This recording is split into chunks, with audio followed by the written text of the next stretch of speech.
جب سیلاب اس ملتان ڈویژن کے اندر آیا، 14 تحصیلیں ہیں ملتان ڈویژن کی، تو 11 میں سیلاب تھا.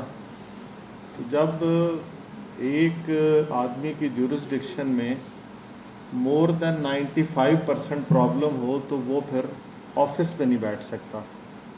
مجھے مہینہ تقریباً دفتر جانے کا اتفاق نہیں ہوا اپنی اسی مصروفیت کی وجہ سے، کبھی ایک تحصیل میں کبھی دوسری تحصیل میں.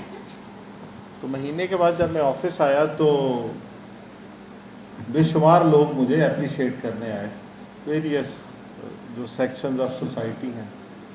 تو انہوں نے مجھے ایک بات کی کہ جی یہ جو آفس ہے یہ سیریمونیل آفس ہوتا تھا، تو آپ نے اس کو پبلک آفس بنا دیا ہے، تو we just want to appreciate کرنے آئے ہیں. تو میں نے ان کو بھی بات کی تھی، وہ آپ کو بھی ریپیٹ کر دیتا ہوں کہ میں نے سیلاب کے دوران ایک بھی ایکسٹرا آرڈنری کام نہیں کیا ہے.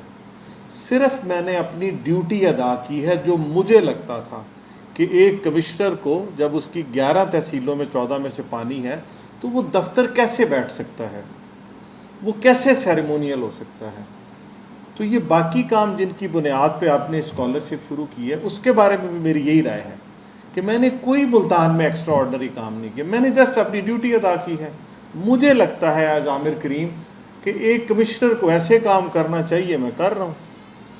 آئی am here to facilitate people, اور میرا کوئی کام نہیں ہے بطور کمشنر. میرا کام یہ نہیں ہے کہ میں شام کو ٹینس ضرور کھیلوں، گولف ضرور کھیلوں، یہ دونوں اچھی چیزیں ہیں، یا کوئی بھی جو بندہ گیم کھیل رہا ہے، لیکن میری پرائم رسپانسبلٹی یہ نہیں ہے. تو انفارچونیٹلی بعض اوقات ہماری پرائم رسپانسبلٹی وہ بن جاتی ہے، یا کنسرن وہ بن جاتا ہے جو کہ پرائمری بھی شاید نہیں ہونا چاہیے، یا پرائمری ہونا چاہیے، سیکنڈری ہونا چاہیے، سوری.